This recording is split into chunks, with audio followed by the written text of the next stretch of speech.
नमस्कार दोस्तों, सर जी क्लासेस में आपका स्वागत है। तो हम लोग इंडियन पॉलिटी का क्लास डिस्कस कर रहे थे एसएससी जे और सीएचएसएल एग्जाम्स के लिए। तो अभी तक देखिए जितने भी लेक्चर्स हमने कवर किए वो इंडियन पॉलिटी का, तो हमने जो है इसका अलग से प्लेलिस्ट बना दिया है। तो आप लोग जो है डिस्क्रिप्शन बॉक्स में जाना, वहाँ पे आपको सारे वीडियो मिल जाएंगे इंडियन पॉलिटी के। और इसके पहले भी जो भी सब्जेक्ट्स हमने ऑलरेडी कंप्लीट कर लिया आपके, जैसे ज्योग्राफी का हो गया, इकोनॉमिक्स का और केमिस्ट्री और बायोलॉजी का, तो इनका भी हमने अलग से प्लेलिस्ट बना दिया है। और साथ में पीडीएफ भी हमने इनका पूरा प्रोवाइड कर दिया है आपको। तो डिस्क्रिप्शन बॉक्स में आपको जो है वीडियो और साथ में जो प्लेलिस्ट क्रिएट किया हुआ है हमने, और पीडीएफ जो हमने आपको प्रोवाइड किया हुआ है, तो सभी का लिंक आपको मिल जाएगा। तो वहाँ से जाके आप लोग देख सकते हैं वीडियो को, और आप लोग पीडीएफ को भी बाय कर सकते हैं। तो आप लोग स्टडी करते रहिए, हम आपका जो है जल्द ही पूरा कंप्लीट आपका करा देंगे इस सब्जेक्ट को। और साथ में आपका भी जैसे फिजिक्स का भी चल रहा है पैरेलली, तो वो भी आप लोग देखते चलना। तो चलिए स्टार्ट करते हैं हम लोग आज का क्लास। तो आज जो है हम लोग अटॉर्नी जनरल ऑफ इंडिया के बारे में स्टडी करेंगे। इनके क्या क्या पावर ऑफ फंक्शंस होते हैं, और इनका टर्म जो है कितने होता है, तो ये सारा कुछ हम लोग इसमें समझेंगे। तो देखिए आर्टिकल नंबर 76 में मेंशन किया गया है कि प्रेसिडेंट जो है अपॉइंट करेंगे पर्सन को, कि जो कि क्वालिफाइड होते हैं जज ऑफ सुप्रीम कोर्ट के बनने के। तो उनको वही जो है अटॉर्नी जनरल बन सकते हैं इंडिया के। तो यहाँ पे क्वालिफिकेशन जो है, तो जो सुप्रीम कोर्ट के जज होते हैं तो उनकी जो क्वालिफिकेशंस होती है बनने के लिए, तो सेम जो है यहाँ पे अटॉर्नी जनरल की भी होती है। तो कोई भी ऐसे पर्सन जो कि सुप्रीम कोर्ट के जज बनने के लायक है, जो क्वालिफिकेशन रहती है उनकी, तो वो जो है अटॉर्नी जनरल बन सकते हैं। तो प्रेसिडेंट उनको अपॉइंटमेंट करती है। तो सबसे पहला क्वेश्चन आपका इसमें आता है कि जो अटॉर्नी जनरल है, तो इनका अपॉइंटमेंट किनके द्वारा की जाती है, तो प्रेसिडेंट के द्वारा होती है। और ये आर्टिकल नंबर 76 में मेंशन किया गया आपका। और इनको जो है फर्स्ट लीगल ऑफिसर बोला जाता है गवर्नमेंट ऑफ इंडिया का। तो देखिए कोई भी चुनी हुई सरकार आती है, तो उसके एक उनके अपने वकील होते हैं। तो ये अटॉर्नी जनरल का सेम फंक्शन इनका होता है। और इनका जो मतलब कि इनका जो टर्म होता है, तो ये कॉन्स्टिट्यूशन के अंदर में कोई फिक्स नहीं किया गया हुआ है। और जैसे कि आपने देखा था कि प्रेसिडेंट का जो टर्म है, तो उनका 5 साल का होता है, कार्यकाल जो होती है। तो उसी तरीके से और भी है जो पोस्ट होते हैं जिनके कार्यकाल फिक्स रहता है। लेकिन अटॉर्नी जनरल का कोई भी जो है इनका टर्म फिक्स नहीं किया गया हुआ है कॉन्स्टिट्यूशन ऑफ इंडिया के अंदर में। लेकिन ये चीज़ देखा जाता है ट्रेंड में, कि जैसे मान लीजिए कोई भी गवर्नमेंट है, चेंज होती है 5 साल के बाद, मतलब जब लोकसभा का इलेक्शन हो जाती है, अगर कोई न्यू गवर्नमेंट आती है, तो उस समय जो है अटॉर्नी जनरल होते हैं तो अपने पद से वो रिजाइन कर देते हैं। और उसके बाद जो न्यू गवर्नमेंट होती है, तो वो अपने चॉइस का खुद का अटॉर्नी जनरल को अपॉइंट करते हैं। क्योंकि देखिए बहुत सारे पार्टी रहते हैं, उनका जो है उनका अपोजिशन पार्टी रहता है। कोई भी अपोजिशन पार्टी मान लीजिए है, या फिर कोई रूलिंग गवर्नमेंट है, तो अगर मान लीजिए अपोजिशन पार्टी नेक्स्ट इलेक्शन में वो अगर इलेक्शन जीत जाती है, वो मेजोरिटी में अगर आती है, तो जाहिर सी बात है कि जो करंट गवर्नमेंट है, तो उसके जो अटॉर्नी जनरल होंगे, तो उन्हीं को ज़्यादा फेवर कर रहा होगा, उन्हीं के रिस्पेक्ट में बात कर रहे होंगे। तो जब भी नया इलेक्शन होगा और नई कोई पार्टी आती है अपना, जैसे मान लीजिए मेजोरिटी में आती है, तो वो अपना जो है नए अपॉइंटमेंट करते हैं, अटॉर्नी जनरल करवाते हैं वो प्रेसिडेंट के द्वारा। तो ये ट्रेंड चलता है हमेशा, जब भी कोई न्यू गवर्नमेंट आएगी, तो उस समय जो है अटॉर्नी जनरल जो रहते हैं इंडिया के, तो वो चेंज हो जाते हैं। अब इसके साथ साथ में कोई भी जैसे गवर्नमेंट रन कर रही है करंट में, तो उनको जो है एडवाइस करते हैं। ये कोई भी लीगल मैटर हो, मान लीजिए कि कोई केस ऐसा हो जो गवर्नमेंट के ऊपर में आई हो, जैसे मान लीजिए रिप्रेजेंट करना हो गवर्नमेंट के ऊपर में, कोई भी रिप्रेजेंटेशन देना हो कोई भी कोर्ट के अंदर में, तो गवर्नमेंट ऑफ इंडिया की तरफ से जो है जितने भी लीगल मैटर होते हैं, तो इन सभी के रिस्पेक्ट में एडवाइस देने का काम होता है अटॉर्नी जनरल का। और इसके साथ साथ में जितने भी लीगल ड्यूटीज होते हैं जो प्रेसिडेंट के द्वारा जो भी असाइन किए जाते हैं, तो सारा का सारा जो ड्यूटी परफॉर्म करते हैं, तो वो अटॉर्नी जनरल का होता है।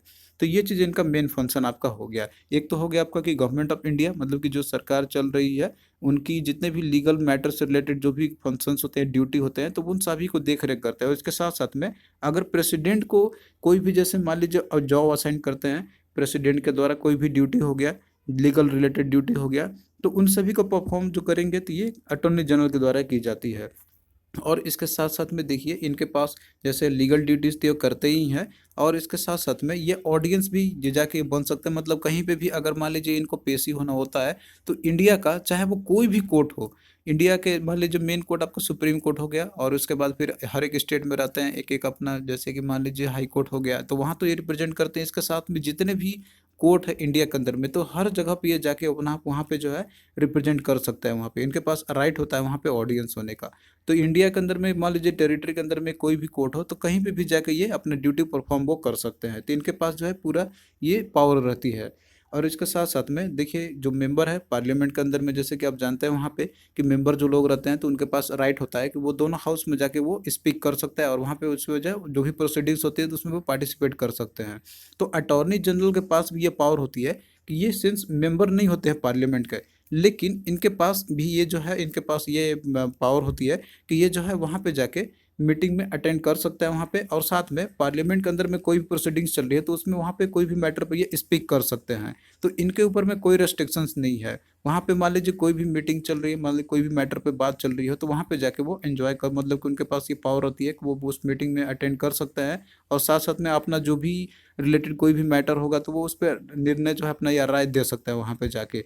तो ये संसद के दोनों सदन में जाके ये दे सकते हैं, लेकिन इनके पास वोटिंग करने का राइट नहीं होता। बस ये पार्टिसिपेट वहाँ पे कर सकते हैं और वहाँ पे स्पीक कर सकते हैं, लोकसभा और राज्यसभा दोनों के अंदर में, विदाउट राइट टू वोट। तो ये आप लोग याद रखने, सबसे ज़्यादा इंपॉर्टेंट क्वेश्चन आपका है कि नॉट बीइंग मेंबर, मतलब कि मेंबर ना होते हुए भी जो है ये पार्टिसिपेट कर सकते हैं दोनों लोकसभा और राज्यसभा में, लेकिन वोटिंग का पावर जो है इनके पास नहीं होती है। और वोटिंग आप जानते हैं कि जो पावर होती है तो ये सिर्फ जो मेंबर होते हैं कोई भी सदन का हो तो सिर्फ उन्हीं के पास पावर होती है वोटिंग करने का, किसी भी मैटर से रिलेटेड हो, कोई बिल पास करने की बात आती हो तो वहाँ पे जो वोटिंग होती है तो जो मेंबर होते हैं पार्लियामेंट के अंदर में जो भी हाउस में चल रही होगी तो सिर्फ उन्हीं के पास अधिकार होता है। लेकिन अटॉर्नी जनरल यहाँ पे सिंस पार्टिसिपेट कर रहे हैं, ये मेंबर ना होते हुए भी कर सकते हैं यहाँ पे, लेकिन वोटिंग का राइट नहीं होती है। तो ये चीज़ आपसे पूछा था, तो ये आप लोग याद रखना। और देखिए जो अटॉर्नी जनरल होते हैं तो इनको जो सैलरी दी जाती है, तो जो सैलरी एज ए जज जो सुप्रीम कोर्ट के होते हैं तो जो उनको मिलती है तो सेम वही सेम चीज़ इनको भी दी जाती है, सेम जो सैलरी रहती है उनकी। फिर इसके साथ साथ में देखिए जो जो अटॉर्नी जनरल है तो इनके साथ में असिस्ट करने के लिए इनके साथ में दो सॉलिसिटर जनरल होते हैं और साथ साथ में चार असिस्टेंट सॉलिसिटर जनरल होते हैं। तो ये भी आप लोग याद रखना पॉइंट को।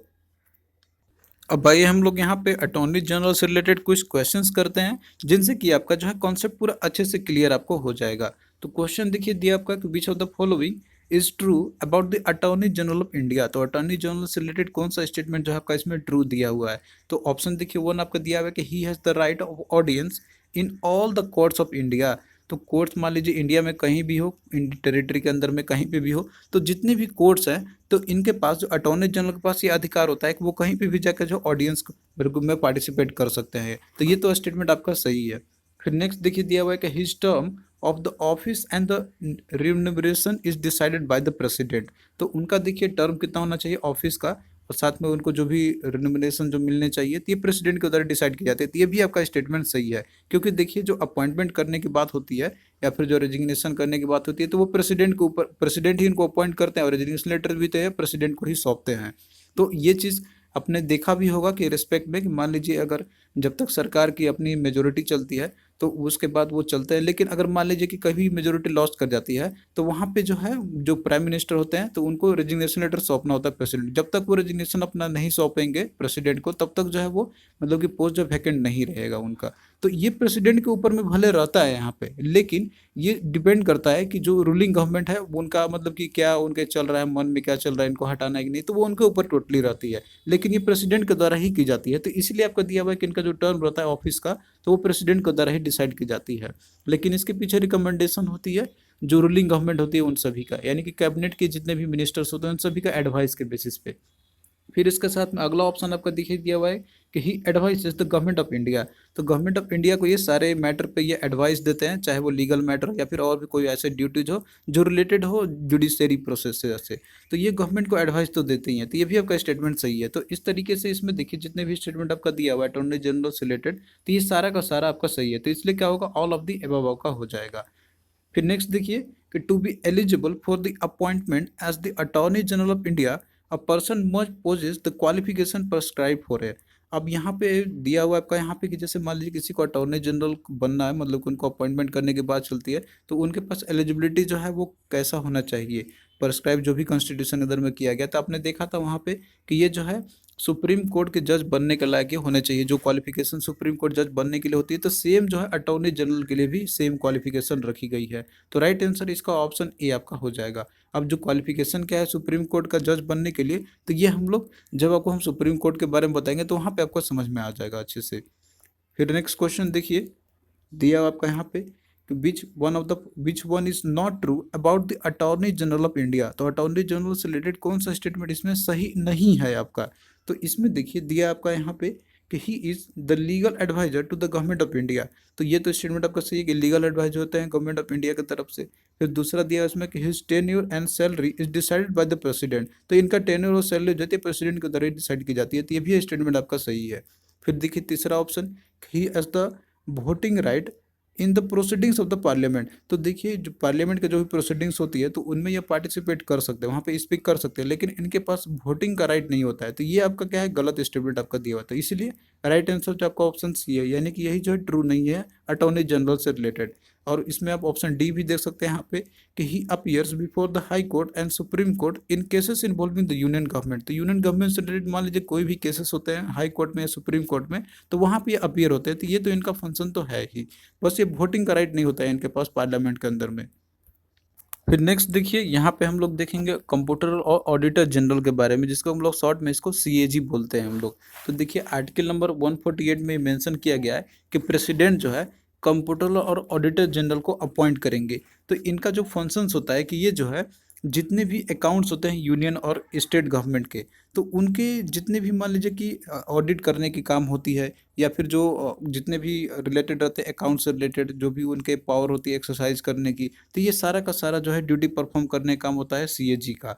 इनका मेन काम होता है कि जितने भी फाइनेंस यूनियन गवर्नमेंट को होते हैं और साथ में जो स्टेट गवर्नमेंट के होते हैं, तो उन पे जो है पूरी तरीके से नज़र बनाए रखना कि वो जो है पूरी तरीके से अच्छे से मतलब कि जो है खर्च कर रहे हैं कि नहीं कर रहे हैं, या फिर जो पैसे जो भी लिए जा रहे हैं कोई भी अकाउंट से तो उनका प्रॉपर यूटिलाइजेशन हो रहा है कि नहीं हो रहा है। तो एक तरीके से एक वॉच डॉग की तरह ये काम करते हैं जितने भी फाइनेंस से रिलेटेड इशू होते हैं। और ये जो है जितने भी रिपोर्ट्स होते हैं मतलब कि जो भी फाइनेंस हुए, कोई भी मान लीजिए ऑडिट रहती है, कोई भी गवर्नमेंट सेंट्रल गवर्नमेंट या स्टेट गवर्नमेंट, वो मतलब कि जितने भी लेते हैं पैसे निकालते हैं कोई भी अकाउंट से, तो उन पे पूरी तरीके से नज़र बनाए रखते हैं और ये रिपोर्ट जो है प्रेसिडेंट को सौंपते हैं और स्टेट गवर्नमेंट का ये गवर्नर को सौंपते हैं सारा का सारा रिपोर्ट। और ये चीज़ देखते हैं कि मनी जो वोट किया गया था लेजिस्लेचर के द्वारा, तो वो जो स्पेंड किया हुआ है अंडर अप्रोप्रिएट हेड, मतलब कि जो है पूरे तरीके से अच्छे से किया गया है कि नहीं किया गया हुआ है, और या तो फिर उसमें कोई एक्सीड तो नहीं किया गया जितना लिमिट था उससे ज़्यादा, और या तो कोई उसमें वेरिएशन तो नहीं है। तो इन सारे चीज़ों पे जो है ये पूरी तरीके से नज़र बनाए रखते हैं और रिपोर्ट जो है प्रेसिडेंट को सौंपते हैं यूनियन गवर्नमेंट का और गवर्नर को स्टेट गवर्नमेंट के द्वारा। और इसके साथ साथ में ये भी जैसे इंश्योर करते हैं कि जो एक्सपेंडिचर है वो अच्छे तरीके से हो रहा है कि नहीं, और साथ साथ में जो है एक्सपेंडिचर जो है तो वो मतलब कि एक तरीके से होना चाहिए जो भी लिमिटेड के दायरे के अंदर में हो। ऐसा नहीं हो कि वो अप्रोप्रिएट इनअप्रोप्रिएट तरीके से अकाउंट जो है वहाँ से निकाले गई हो। तो इन सारी चीज़ों पर ये इनका मेन फंक्शंस होता है। और इसके साथ साथ में ये जो है पब्लिक अकाउंट्स कमेटी को ये जैसे कि एक तरीके से फ्रेंड और फिलोसफर गाइड भी इनको बोला जाता है, क्योंकि ये जो है जो भी रिपोर्ट्स होती है उनके जो भी ऑडिट होते मतलब सेंट्रल गवर्नमेंट का या जो भी रिपोर्ट्स होते हैं उनके जो भी ऑडिट जितने भी पैसे खर्च वो करते हैं, तो इन सभी का रिपोर्ट जो है ये प्रेसिडेंट के द्वारा सौंपे जाते हैं पार्लियामेंट के अंदर में। तो यहाँ पे सबसे ज़्यादा जो हेल्प करती है पब्लिक अकाउंट्स कमेटी को, तो वो सीएजी के द्वारा होती है, क्योंकि ये जितने भी जो फंक्शंस या ट्रांजेक्शन्स होते हैं जस्ट या जितने भी रिसिप्ट होते हैं तो सभी को अच्छे से मेंशन करते हुए ही ये रिपोर्ट देते हैं प्रेसिडेंट को, और प्रेसिडेंट फिर पार्लियामेंट के अंदर में ये सौंपते हैं। तो इसीलिए सीएजी को फ्रेंड एंड फिलोसोफर भी बोला जाता है पब्लिक अकाउंट्स कमेटी के लिए, तो जो कि हम लोग आगे देखेंगे इसको हम लोग। तो इस तरीके से देखिए जो सीएजी होते हैं तो ये एक तरीके से कस्टडियन और ट्रस्टी होते हैं पब्लिक मनी के। पब्लिक मनी कहने का सेंस है कि जो टैक्स हम लोग पे करते हैं तो वही टैक्स मनी ही है कि जो गवर्नमेंट स्पेंड करती है हर तरफ, तो उस पर अच्छे तरीके से खर्च किए गए हैं कि नहीं किए गए और कहाँ कहाँ पे खर्च किए गए, तो इन सभी का जो ऑडिट रिपोर्ट जो होती है तो जो भी एक्सपेंसेस होते हैं तो उन सभी को रिपोर्ट को तैयार करती है सीएजी। तो इस तरीके से ये कस्टडियन और ट्रस्टी की तरह काम करते हैं हमारे पब्लिक प्रॉपर्टी का यानी पब्लिक मनी का। और इनका देखिए जो टर्म होता है ऑफिस का, तो ये फिक्स किया गया है कॉन्स्टिट्यूशन के अंदर में। तो इनका जो टर्म होता है तो वो 6 साल का होता है। तो ये आप लोग याद रखने, बहुत बार क्वेश्चन पूछा गया हुआ है कि सीएजी का जो टर्म होता है तो वो कितना होता है, तो ये 6 ईयर का है। और इसके पहले जो है इनको रिमूव किया जा भी सकता है, लेकिन वो प्रेसिडेंट के ऊपर में पूरी तरीके से रहेगा। तो ये जो है आप लोग याद रखना। तो ये 6 ईयर का आपका हो गया, या तो फिर जो भी है यहाँ पे अगला दिया कि 65 ईयर्स ऑफ एज होना चाहिए इनका। तो कोई भी इनमें से अगर प्रिवलेंट हो तो वो जो है किए जा सकता है, हटाए जा सकते हैं इनके ऊपर, मतलब कि टेन्योर इनका इतना ही रहेगा। अब मान लीजिए कोई पर्सन है, सीएजी के मतलब सीएजी जो अपॉइंट हुए हैं वो, अगर मान लीजिए कि 62 साल में हुए हैं, तो उस समय 6 ईयर तो पूरा कंप्लीट नहीं कर पाएंगे, क्योंकि उनका रिटायरमेंट एज जो है तो वो 65 ईयर्स का ही रहेगा। तो इस तरीके से वो जो है यहाँ पे केवल 3 साल तक ही बने रह सकते हैं। तो वो 65 ईयर्स आपका हो गया तो वो हट जाएंगे यहाँ पे। और अगर मान लीजिए कि 58 ईयर्स में ही कोई अपॉइंट हुआ है, तो वो जो है पूरा जो टर्म 6 ईयर का वो कर सकते हैं यहाँ पे, क्योंकि वो उनके पास अभी 7 ईयर का समय रहता है करने के लिए 65 पहुँचते तक। तो ये दोनों में से कोई भी अर्लियर हो तो वो जो है इतना देर तक वो बने रह सकते हैं, या इधर 6 ईयर या तो 65 ईयर्स पे जो भी पहले हो इसके। और प्रेसिडेंट को मान लीजिए अगर रिमूव करना होगा इनको ऑफिस से, यानी कि बिना एक्सपायरी हुए ही टर्म टेन्योर का इनका, तो वो प्रेसिडेंट रिमूव कर सकते हैं अगर वो पाते हैं कि जैसे जो सीएजी है तो उन्होंने जो है मिसबिहेवियर किया हो या फिर इनकैपेसिटी दिखाया हो कोई भी रिलेटेड इशू से। तो उसके एविडेंस में जो है प्रेसिडेंट इनको अपना पोस्ट से जो इनको है बिना एक्सपायरी के भी, मतलब जो टेन्योर होती है इनकी उससे पहले भी इनको रिमूव कर सकते हैं। तो ये चीज़ दिया हुआ है, सारा का सारा जो है प्रेसिडेंट के ऊपर में होती है। और देखिए जो सीएजी है तो ये गवर्नमेंट के अंडर में नहीं रहती है कि इनको मतलब कौन अपॉइंट करेगा, मतलब किसको जो है अपॉइंट करेगी गवर्नमेंट, या फिर इनको कब हटाना चाहिए, तो ये गवर्नमेंट के ऊपर में नहीं दिया गया है इनको, ये पूरी तरीके से प्रेसिडेंट के ऊपर में दी गई है कि वो इनको कब रिमूव करना। और इसलिए इनका ऑफिस का जो टेन्योर रहता है तो वो फिक्स किया गया है 6 ईयर का, ताकि बीच में जो कोई भी गवर्नमेंट इनको हटा ना सके। तो ये चीज़ मेन आपका है, ये आप लोग याद ध्यान देना है यहाँ पे। अब इसके साथ साथ में देखिए जितने भी ऑडिट रिपोर्ट्स होते हैं relating to accounts of central government का, तो ये प्रेसिडेंट को सौंपते हैं सेंट्रल गवर्नमेंट का। और जितने भी अकाउंट होते हैं स्टेट का तो वो जो है गवर्नर को ये सौंपते हैं। तो ये आप लोग याद रखना। और इस तरीके से देखिए क्वेश्चन भी आपका इसमें से भी आता है कि जैसे फर्स्ट जो सीएजी थे इंडिया के वो कौन थे और करंट में सीएजी कौन है, तो ये आप लोग करंट अफेयर के लिए इंपॉर्टेंट है, ये आप लोग याद रखना। तो देखिए जो इंडिया के जो फर्स्ट सीएजी थे तो वो थे भी नरहरि राव। तो ये 1948 से लेकर 1954 के बीच तक ये पीरियड के समय ये रहे थे। और अभी प्रेजेंट सीएजी की हम बात करते हैं तो अभी है गिरीश चंद्र मुर्मू है, जो कि ये अगस्त 8 2020 से इस पद पे ये बने हुए हैं। अब आइए हम लोग यहाँ पे क्वेश्चंस करते हैं सीएजी से रिलेटेड, जो कि आपके प्रीवियस ईयर में पूछे गए थे। तो पहला क्वेश्चन देखिए कि what is are true about regarding the CAG. तो सीएजी के रिगार्डिंग कौन सा स्टेटमेंट इसमें से ट्रू आपका दिया हुआ है। तो पहला देखिए है कि CAG can be removed like a high court जज, लाइक ए हाई कोर्ट जज ऑन द सेम ग्राउंड। तो देखिए जो सीएजी है तो इनको जैसे हाई कोर्ट के जज जो रिमूव किया जाता है और सेम ग्राउंड जो होते हैं इनके, तो सेम बेसिस पे सीएजी को भी रिमूव किया जाता है। ये देखिए गवर्नमेंट के ऊपर में ये पावर नहीं रहती है कि वो इनको हटा सके। अगर इनको हटाने का बात आती है तो ये प्रोविजंस दोनों पार्लियामेंट के अंदर में चलती है। जिस तरीके से हाई कोर्ट के जज को रिमूव करने के लिए चलती है प्रोसीजर, तो सेम इनको भी किया जा सकता है उसी तरीके से। तो ये स्टेटमेंट आपका सही है। फिर दूसरा इसमें आपका दिया हुआ है कि CAG holds office for 5 year. तो इसमें देखिए 5 ईयर नहीं 6 ईयर का इनका ऑफिस टेन्योर होता है। तो इस तरीके से टू जो आपका ये रॉन्ग दिया हुआ है, तो ओनली वन आपका क्या होगा, ऑप्शन सही, ये जो है आपका ये केवल सही आपका होगा। फिर नेक्स्ट क्वेश्चन देखिए कि what is the tenure of the office of computer and auditor general of India, यानी कि सीएजी का जो टेन्योर है तो वो कितना होता है ऑफिस का। तो ये चीज़ भी मैंने आपको बताया था कि जिनका टेन्योर होता है सीएजी का तो वो 6 ईयर या तो फिर 65 ईयर्स ऑफ है, जो भी इसमें अर्लियर हो। तो राइट आंसर ऑप्शन बी आपका हो जाएगा। मान लीजिए कि अगर 65 ईयर्स उन्होंने ऑलरेडी अचीव कर लिया हो, भले उनका टेन्योर 3 ईयर्स में ही खत्म हो गया हो, तो वो जो है उस पोस्ट से रिमूव किए जा सकते हैं वो। फिर नेक्स्ट देखिए which of the following statement is not true about the computer auditor general of India. तो कौन सा स्टेटमेंट जो है ट्रू नहीं है सीएजी के बारे में। तो इसमें देखिए आपका दिया हुआ है कि he is the head of the Indian accounting and accounting department. तो ये हेड होते हैं अकाउंटिंग और अकाउंटिंग डिपार्टमेंट के, तो ये भी स्टेटमेंट आपका सही है। फिर दूसरा दिया हुआ है इसमें आपका कि he audits account of central government only. तो इसमें देखिए आपका दिया हुआ है कि सेंट्रल गवर्नमेंट ओनली, जबकि ये सेंट्रल गवर्नमेंट और साथ साथ में जो स्टेट गवर्नमेंट के जो भी अकाउंट होता है तो उन सभी को ऑडिट कर सकते हैं। तो यही आपका क्या है, ये रॉन्ग आपका दिया हुआ है। ये ओनली आपका दिया हुआ है तो ये दोनों को कर सकते हैं, तो यही आपका राइट आंसर हो जाएगा। बाकी आप और भी आप ऑप्शन देख सकते हैं यहाँ पे कि he is called the guardian of the public fund. तो पब्लिक फंड के गार्जियन होते हैं। तो ये चीज़ भी स्टेटमेंट आपका सही है, क्योंकि ये सारा चीज़ रिपोर्ट देखते हैं, तैयार करते हैं कि पब्लिक जो भी मतलब पब्लिक का फंड जो भी है तो वो अच्छे से खर्च किए जा रहे हैं कि नहीं। और उसके बाद फिर नेक्स्ट आप देख सकते हैं यहाँ पे कि the computer auditor general of India is summarised as the general auditor. तो इनको जनरल ऑडिटर बोला ही जाता है, तो ये भी स्टेटमेंट आपका सही है। तो बस आपका इसमें यही जो है ऑप्शन बी कि ही अकाउंट सेंट्रल गवर्नमेंट ओनली, तो ये आपका रॉन्ग है, क्योंकि ये दोनों को कर सकते हैं, स्टेट गवर्नमेंट को भी और सेंट्रल गवर्नमेंट दोनों का। तो यही आपका क्या है कि जो गलत दिया हुआ है इसके सीएजी के रिगार्डिंग आपका यहाँ पे। तो थैंक यू दोस्तों, आपको कैसा लगा ये लेक्चर आप लोग कमेंट करके ज़रूर बताना। और इसी तरीके से आगे जो है पॉलिटिकल क्लास हम कंटिन्यू करेंगे। तो चलिए मिलते हैं नेक्स्ट वीडियो में, तब तक के लिए बाय।